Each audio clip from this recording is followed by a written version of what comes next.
गोल्डी मसाले। नमस्कार, मैं हूं मनोज मानस। उत्तर प्रदेश की खबरों में आपका स्वागत है। खबरों का रुख करेंगे उससे पहले आपको दिखाएंगे इस वक्त के अहम हेडलाइंस।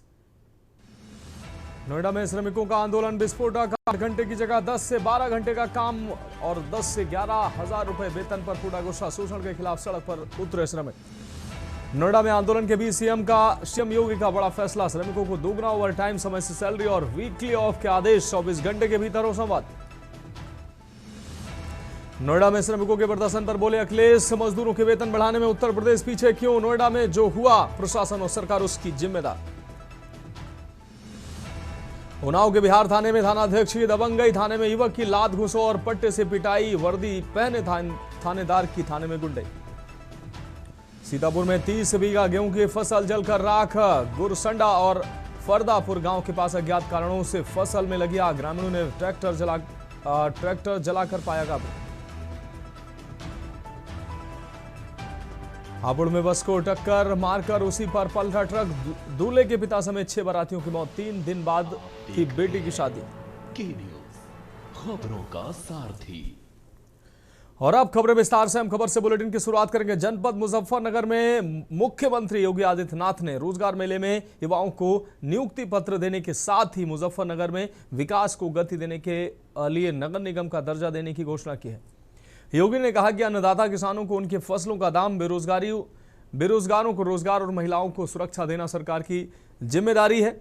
उन्होंने कहा कि भाजपा सरकार आधी आबादी को संसद में 33% आरक्षण देने का वायदा पूरा करने जा रही है। बेटी की सुरक्षा के साथ खिलवाड़ करने वालों के लिए इस धरती पर कोई जगह नहीं है। सीएम ने मुजफ्फरनगर के गुड़ की मिठास को गन्ना उत्पादक की सराहना करते हुए जातिवाद में न बंटने की सलाह दी। इस दौरान उन्होंने 951 करोड़ की योजनाओं का लोकार्पण और शिलान्यास भी किया है।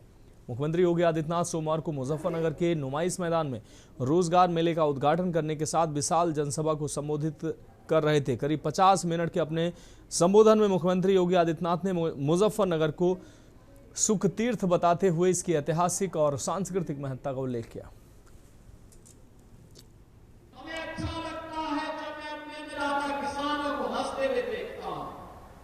मुझे अच्छा लगता है जब हमारी बेटी और हमारी बहन सुरक्षित होती है। एक विश्वास झलकता है इसमें। ये विश्वास वही विश्वास है जिस विश्वास के दम पर नए भारत के निर्माण को लेकर के प्रधानमंत्री जी आगे बढ़े हैं। आत्मनिर्भर भारत और विकसित भारत के लिए क्या कुछ होना है, जिसमें प्रधानमंत्री जी के विजन को चौधरी जयंत सिंह जी के नेतृत्व में भारत सरकार आगे बढ़ा रही है। हर नौजवान स्किलफुल हो। इमर्जिंग टेक्नोलॉजी के साथ साथ ट्रेडिशनल टेक्नोलॉजी को भी कैसे हम एक साथ लेकर के हर नौजवान के हाथ को काम दे सके, तो मुझे बहुत अच्छा लगा। बहन और भाइयों, आज कितने हजारों की संख्या में जितनी भीड़ यहां है उससे ज्यादा भीड़ अंदर है और इससे दुगनी भीड़ बाहर है। लोग माता अहिल्याबाई होलकर की मूर्ति के लोकार्पण कार्यक्रम के लिए जब हम लोग गए थे तो वहां पर भी मैं देख रहा था हजारों की भीड़ चारों ओर खड़ी। इतनी भीषण गर्मी और तब भी गर्मी की परवाह किए बगैर ये सब वहां थे। नोएडा के औद्योगिक क्षेत्र में विभिन्न मुद्दों को लेकर जारी असमंजस की स्थिति को देखते हुए उत्तर प्रदेश सरकार ने एक उच्च स्तरीय कमेटी का गठन किया है। ये कमेटी विभिन्न हितधारकों से वार्ता कर समस्याओं का समाधान तलाशेगी और औद्योगिक वातावरण को सुदृढ़ बनाने का काम करेगी। कमेटी को समावेशी बनाने के लिए इसमें सरकारी अधिकारियों के साथ जमीनी स्तर के प्रतिनिधियों को भी जगह दी गई है। श्रमिक संगठनों के 5 प्रतिनिधियों को शामिल किया जाएगा। उद्योग जगत की समस्याओं को रखने के लिए उद्यम संघ के 3 सदस्यों को सदस्य बनाया जाएगा। बनाया गया है। ये कमेटी नोएडा के औद्योगिक क्षेत्र में श्रमिकों और प्रबंधन के बीच उपजे विवादों, सुरक्षा मानकों और विकास संबंधी अड़चनों पर विस्तृत चर्चा करेगी। कमेटी का मुख्य उद्देश्य सभी पक्षों से संवाद स्थापित कर ऐसी कार्ययोजना तैयार करना है जिससे उद्योगों का संचालन निर्बाध रूप से हो सके और श्रमिकों के हित की भी रक्षा हो सके।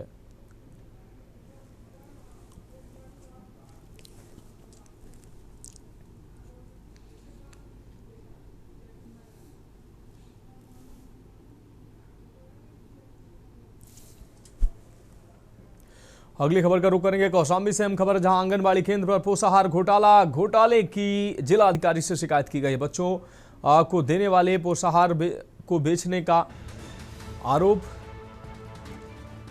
ग्रामीणों को नहीं दिया जा रहा पोषाहार, कई महीने से नहीं वितरित हुआ है पोषाहार। जिला अधिकारी ने मामले में जांच के आदेश दिए हैं। कौशाम्बी नेवादा ब्लॉक के जयंतीपुर का है मामला।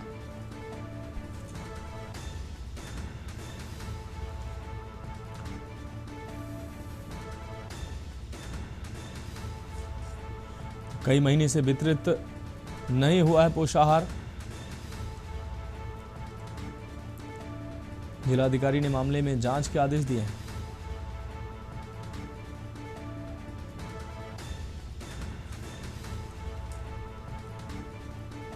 कौशाम्बी से अहम खबर आंगनबाड़ी केंद्र पर पोषाहार घोटाले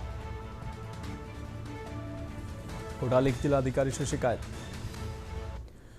और अगली खबर सीतापुर से है जहां थाना पिशावा में भीषण अग्निकांड की घटना सामने आई। 30 बीघा गेहूं की फसल इस दौरान जलकर राख हुई है। गुरसंडा में और फरदापुर गांव में आग से हड़कंप मच गया है। हवा से फैलती आग ने कई खेतों को अपनी चपेट में लिया है।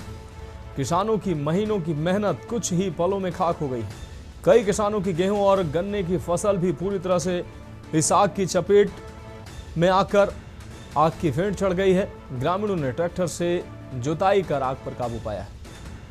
प्रशासन ने मौके पर पहुंचकर शुरू किया नुकसान का आकलन और मुआवजे का आश्वासन दिया है। आग के कारणों की फिलहाल जांच जारी है।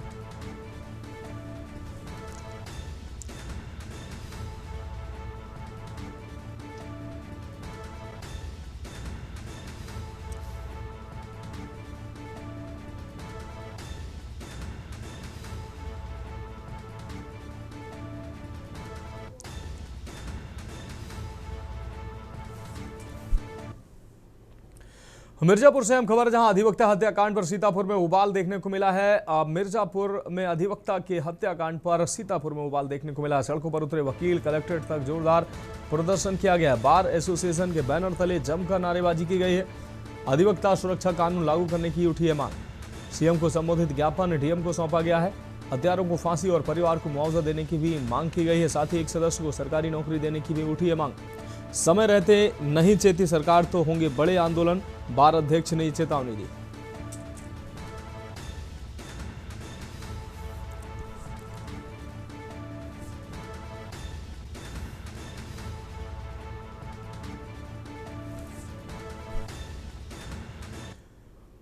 अगली खबर लखनऊ से है जहां सपा प्रमुख अखिलेश यादव की पोस्ट पर डिप्टी सीएम ब्रजेश पाठक ने पलटवार किया है। डिप्टी सीएम ने कहा कि बिना जमीनी संघर्ष के राज परंपरा की तर्ज पर वंशानुक्रम में सत्ताधीश बनकर राजनीतिक करियर शुरू करने वाले क्या जाने कि साधारण परिवार से निकलकर सामाजिक जीवन में पहचान बनाना कितना कठिन होता है।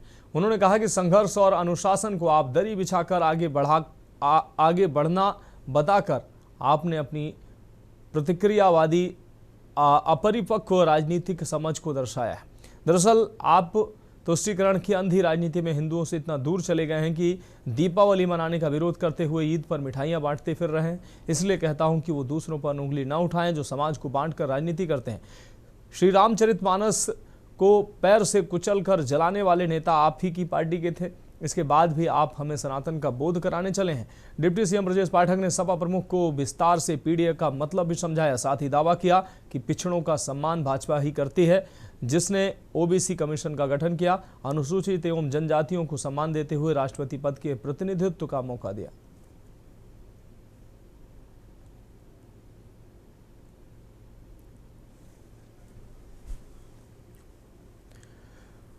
और अगली अहम खबर कानपुर से, जहां तिलक नगर इलाके में करोड़ों की पुश्तैनी संपत्ति पारिवारिक रिश्तों के लिए मुसीबत बन गई है। आपको बता दें, संपत्ति का विवाद हिंसक मोड़ ले चुका है, जहां परिवार के लोग एक दूसरे की जान के दुश्मन बन बैठे हैं। छोटी बहू ने जेठानी की बहू पर जानलेवा हमला करने और संपत्ति कब्जाने के गंभीर आरोप लगाए हैं। स्वयं को पीड़िता बताने वाली संध्या गुप्ता ने आरोप लगाया है कि परिवार की बहू अनुभूति गुप्ता ने साजिश के तहत उनके ससुर के करीब आकर घर में रहना शुरू कर दिया। अब धीरे धीरे उनकी पूरी संपत्ति पर कब्जा करने की कोशिश की जा रही है। इतना ही नहीं, पीड़िता का कहना है कि इस विवाद के चलते उन्हें अपना घर छोड़कर दिल्ली जाना पड़ा, लेकिन इसके बावजूद आरोपियों द्वारा हमलावर होने सहित धमकियां दी जा रही हैं। मामला ये 2008 में उनकी शादी हुई, 2012 में उनको दीदी ने घर से निकाल दिया, क्योंकि उन्होंने देखा कि उनके मतलब जेठ जी के साथ कुछ गलत संबंध थे, तो उन्होंने उनको घर से निकाल दिया। तो ये दिल्ली गई, तो दिल्ली में भाई अपना बेटा है तो उनको शरण हम लोगों ने दे दी, तो उनको अपने उसमें भी जो बिजनेस में भी उनको इन्वॉल्व कर लिया, तो उन्होंने फिर उसमें भी हड़पना चालू कर दिया। संध्या गुप्ता पत्नी राजकुमार गुप्ता द्वारा थाना कोना पर एक तहरीर दी गई थी, जिसमें कहा गया कि उनके पारिवारिक सदस्य द्वारा छलपूर्वक संपत्ति हड़प लिया गया है व इनके एक नौकर द्वारा कुछ सामान के घर में चोरी करी गई है। इस संबंध में थाने पर प्रार्थना पत्र के आधार पर मुकदमा लिखा गया है। इसकी जांच प्रचलित है, जांच के आधार पर अग्रिम विधिक कार्रवाई की जाएगी। अमरनाथ यात्रा इस वर्ष 3 जुलाई से शुरू होगी और इसे लेकर बाराबंकी जनपद में तैयारियां तेज हो गई हैं। प्रतिवर्ष की तरह इस बार भी बड़ी संख्या में श्रद्धालु यात्रा पर जाएंगे, जिसके लिए स्वास्थ्य परीक्षण शिविर लगाए जा रहे हैं। मुख्य चिकित्सा अधिकारी कार्यालय में चल रहे स्वास्थ्य परीक्षण कैंप में हजारों श्रद्धालु अपना मेडिकल चेकअप कराने पहुंच रहे हैं। डॉक्टर राजीव सिंह ने बताया कि पिछले 3 दिनों से प्रतिदिन लगभग 1000 श्रद्धालुओं का स्वास्थ्य परीक्षण किया जा रहा है। सचिन को बुलाओ, सचिन या दिनेश बाहर है। बाराबंकी जनपद से प्रत्येक वर्ष लगभग 10,000 यात्री अमरनाथ यात्रा के लिए जाते हैं। इनके लिए मेडिकल चेकअप की व्यवस्था सीएमओ ऑफिस में की गई है। पहले एक ही चिकित्सक मेडिकल करते थे, लेकिन अब वर्तमान में यात्रियों की संख्या, जो हमारे भक्तगण हैं उनकी संख्या को देखते हुए बढ़ाई गई है और अब हमने 3 डॉक्टरों का एक पैनल बना दिया है। वो अलग अलग डॉक्टर्स मेडिकल चेकअप करते हैं, जिससे किसी भी यात्री को, अमरनाथ यात्रा पर जाने वाले यात्रियों को किसी भी तरह की असुविधा का सामना ना करना पड़े। भैया, यात्रा की तिथि की घोषणा हो चुकी है। कल से मतलब कि गवर्नर साहब ने यात्रा की तिथियों की घोषणा कर दी है। अब 3 जुलाई से 28 अगस्त तक श्री अमरनाथ यात्रा चलेगी। 57 दिन की यात्रा है। बाबा की कृपा से अधिक श्रद्धालु दर्शन करने के लिए जाएंगे। बाराबंकी से ही अकेले 10,000 से ऊपर के लोग दर्शन करने जाते हैं। अमरोहा में पुलिस कार्यालय पर सवाल उठने के बाद बड़ी कार्रवाई की गई है। पुलिस अधीक्षक लखन सिंह यादव ने नगर कोतवाली क्षेत्र की भूड़ चौकी के प्रभारी समेत 3 पुलिसकर्मियों को निलंबित कर दिया है। मामला एक वायरल वीडियो से जुड़ा है, जिसमें युवक सबरेज ने जुम्मे की नमाज के बाद उसे अनाधिकृत रूप से चौकी ले जाकर मारपीट और दुर्व्यवहार करने का आरोप लगाया था। पीड़ित के अनुसार इस दौरान उसके साथ मारपीट की गई और उसकी मां से फोन पर बातचीत के दौरान भी दुर्व्यवहार हुआ। घटना के बाद मामला सामने आने पर पुलिस ने जांच की, जिसमें गंभीर अनुशासनहीनता और लापरवाही की पुष्टि हुई। इसके बाद 3 पुलिसकर्मियों को निलंबित कर विभागीय जांच शुरू कर दी गई है।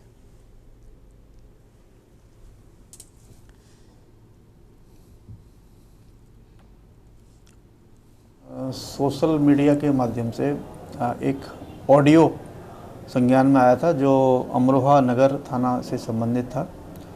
थाना अमरोहा नगर पर एक अपराध संख्या 115/26 अंतर्गत धारा 318(4), 352(2), 351(2) BNS के अंतर्गत एक अभियोग पंजीकृत हुआ था, जिसके संबंध में चौकी प्रभारी भूड़ संजीव कुमार इनके द्वारा इसकी प्रक्रियात्मक उसमें लापरवाही बरती गई है।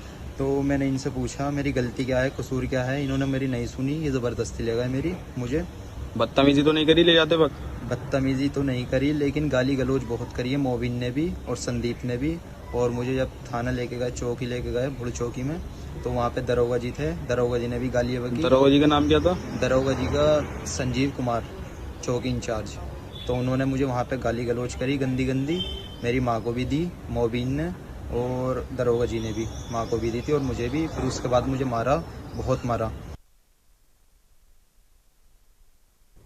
अगली खबर प्रयागराज से, जहां नया शिक्षा सत्र शुरू होने के साथ ही अभिभावकों के लिए प्रतिष्ठित कहे जाने वाले निजी स्कूलों में बच्चों का दाखिला कराना टेढ़ी खीर साबित हो रहा है। निजी स्कूलों में जहां मनमानी फीस बढ़ाकर उगाही की जा रही है, वहीं बच्चों के दाखिले के साथ थमाई जाने वाली किताब कापियों की लिस्ट दुकान विशेष का रास्ता दिखाया जा रहा है। जहां स्कूल बैग की हज़ारों रुपए की कीमत सुनते ही अभिभावकों के पैरों तले जमीन खिसक रही है। बच्चों का भविष्य संवारने का सपना अभिभावकों को जबान न खोलने को मजबूर बनाए हुए है। हालांकि विपक्षी नेता इस मुद्दे को लेकर सरकार पर सवाल उठाते हुए सड़क पर उतरने से संकोच नहीं कर रहे हैं।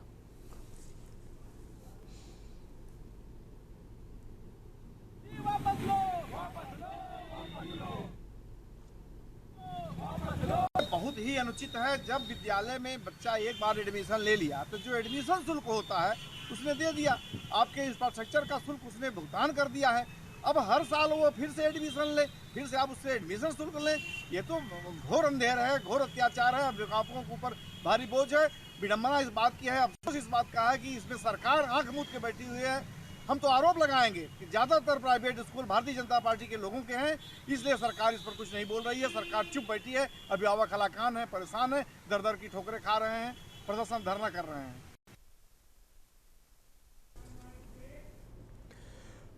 खबरों में वक्त एक ब्रेक का, जल्द हाजिर हूं। ब्रेक के बाद उत्तर प्रदेश की खबरों में एक बार फिर से आपका स्वागत है। बढ़ेंगे अगली खबर की ओर। संविधान निर्माण में महत्वपूर्ण भूमिका निभाने वाले भीमराव अंबेडकर की जयंती की पूर्व संध्या पर आज रायबरेली के बछरावा विधानसभा क्षेत्र के कन्नावा में एक भव्य कार्यक्रम का आयोजन किया गया। इस अवसर पर भारतीय जनता पार्टी के प्रदेश अध्यक्ष पंकज चौधरी मुख्य अतिथि के रूप में सम्मिलित हुए और उन्होंने नवनिर्मित डॉक्टर भीमराव अंबेडकर स्मारक स्थल का लोकार्पण किया। स्मारक के लोकार्पण के बाद आयोजित जनसभा को संबोधित करते हुए प्रदेश अध्यक्ष पंकज चौधरी ने कहा कि बाबा साहब का जीवन और उनके सिद्धांत करोड़ों देशवासियों के लिए प्रेरणापुंज है। उन्होंने समाज के वंचित और पिछड़े वर्गों के उत्थान के लिए उनके द्वारा किए गए संघर्षों को याद किया।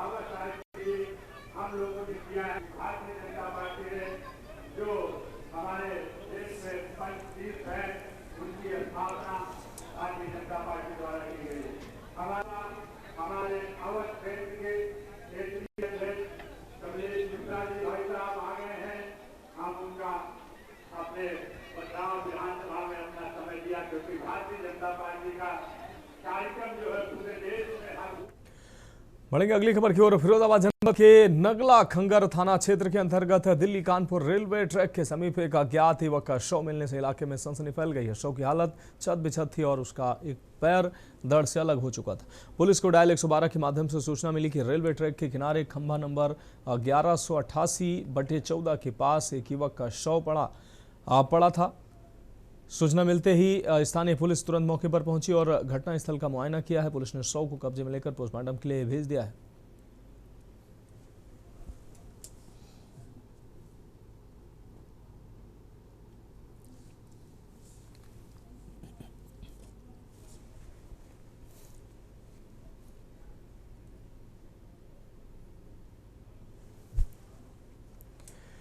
अब बढ़ेंगे अगली खबर की ओर। फिरोजाबाद में प्रधानमंत्री द्वारा लोकसभा में महिला आरक्षण बिल पेश किए जाने के बाद सोमवार को विकास भवन में महिला आयोग की अध्यक्ष बबीता चौहान ने बैठक की है। इस दौरान उन्होंने केंद्र सरकार और प्रधानमंत्री की महिलाओं के प्रति सोच और नीतियों की सराहना की। बबीता चौहान ने कहा कि महिला आरक्षण बिल देश की आधी आबादी को राजनीतिक रूप से सशक्त बनाने की दिशा में एक ऐतिहासिक कदम है। उन्होंने जोर दिया कि केंद्र सरकार महिलाओं को समान अधिकार देने के लिए लगातार प्रयासरत है और बिल उसी सोच का परिणाम है। उन्होंने बताया कि सरकार द्वारा चलाई जा रही विभिन्न योजनाओं और नीतियों के कारण आज महिलाएं हर क्षेत्र में आगे बढ़ रही हैं। देश और प्रदेश में महिलाओं को सशक्त बनाने के लिए लगातार काम किया जा रहा है।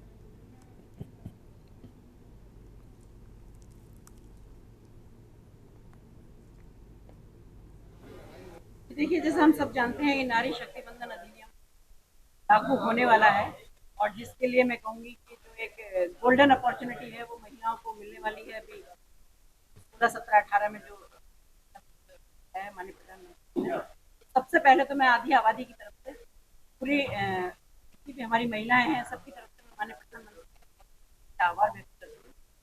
तो आज हमारे लिए सबके लिए ये एक गौरवपूर्ण क्षण जो ये आ रहा है इसमें माननीय प्रधानमंत्री जी की बहुत बड़ी माननीय प्रधानमंत्री जी श्री नरेंद्र मोदी जी एवं एनडीए सरकार द्वारा लाया गया नारी शक्ति वंदन अधिनियम 2023 भारत के लोकतंत्र की यात्रा का एक ऐतिहासिक मील का पत्थर है, क्योंकि 2023 में इन्होंने शुरुआत की।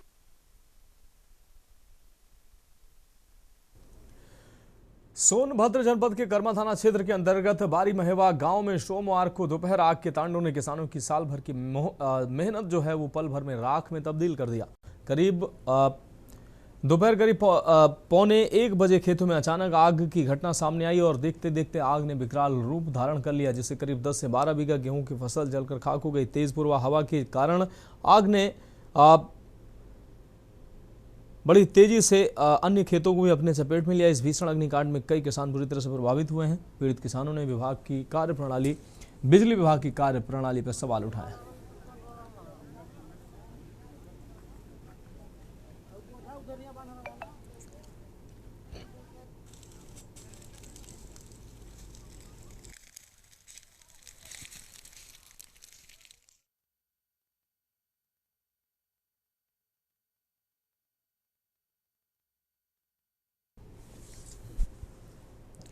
औरैया में भारतीय जनता पार्टी के जिला कार्यालय पर आज एक विशेष वर्चुअल कार्यक्रम का आयोजन किया गया है। इस कार्यक्रम के माध्यम से महिलाओं ने प्रधानमंत्री नरेंद्र मोदी के संबोधन को सामूहिक रूप से सुना है।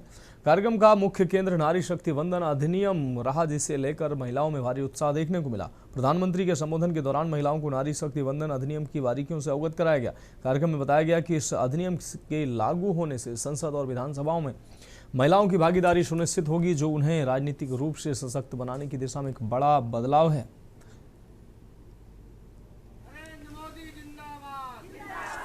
आप सब लोगों को विदित होगा कि देश के यशस्वी प्रधानमंत्री जी द्वारा जो हमारे यहाँ जो मेरी मातृशक्ति है, जो प्राचीन काल से पूजनीय रही है, बीच में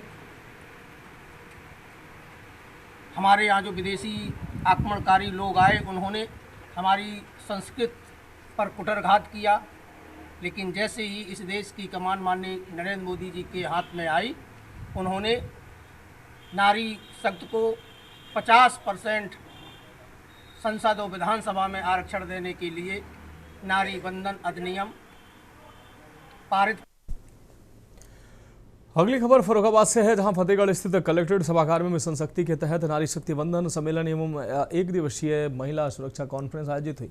दिल्ली में आयोजित कार्यक्रम में प्रधानमंत्री मोदी के लाइव प्रसारण के साथ यहां आयोजन का शुभारंभ हुआ। इस दौरान कार्यक्रम के मुख्य अतिथि कायमगंज विधायक doctor Surabhi Gangwar, DM doctor Ashutosh Kumar Dwivedi, SP Aarti Singh, CDO Vinod Kumar Gaur, DDO Shyam Kumar Tiwari, जिला प्रोबेशन अधिकारी व जिला समाज कल्याण अधिकारी सहित अन्य अधिकारी भी मौजूद रहे। साथ ही विभिन्न विभागों की महिला कर्मी, एनजीओ व छात्राएं भी शामिल रहीं।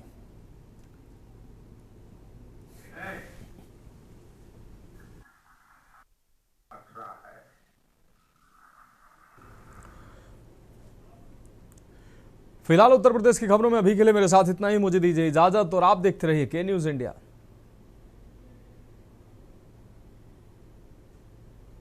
गोल्डी मसाले लाए हैं फ्रेश लॉक टेक्नोलॉजी, जो रखे